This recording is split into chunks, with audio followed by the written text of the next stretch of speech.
Cuido do balé, cujo mãe Oxum se encontra há 24 anos.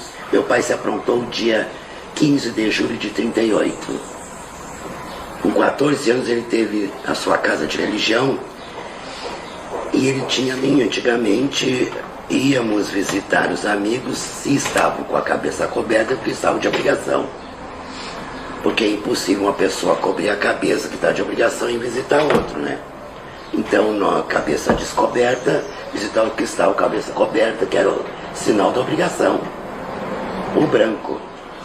Muitas casas botavam a cor do seu orixá, outros eram branco. Sim. O oió é o branco.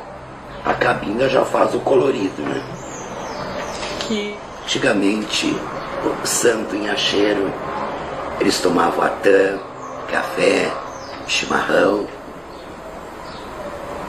e estavam brincando.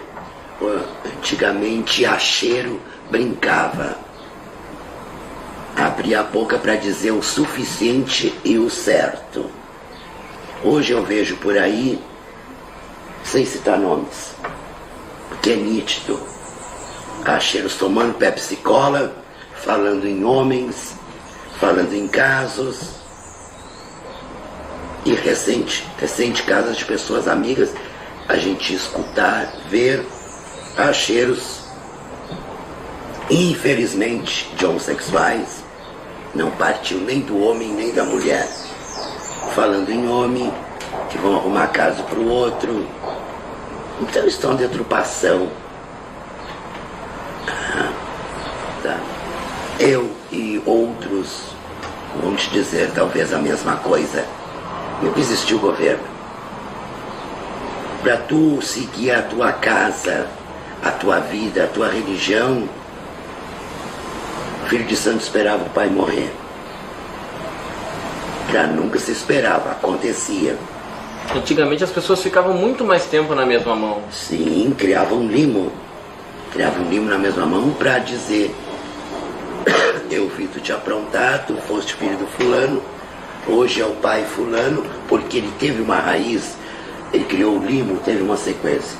Hoje não, hoje ninguém tem limo, é difícil, é difícil.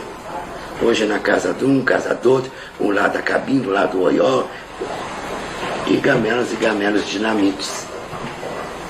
Porque o pai queria saber o que ele tinha dentro do salão.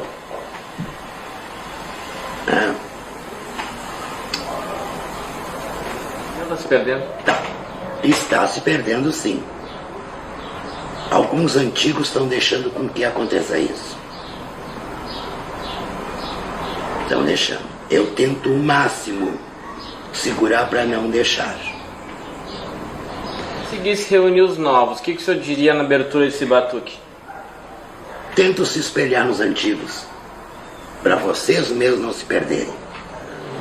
O senhor já magoou alguém que se arrependeu? Não. Não, eu sou de Xangô, não me arrependo. Idade não é posto. Então. Não é posto. Não é posto. Não é posto. Claro, minha mãe me ensinou a respeitar os mais velhos. E eu respeito os mais velhos. E respeito um novo também. Eu vendo a tua conduta,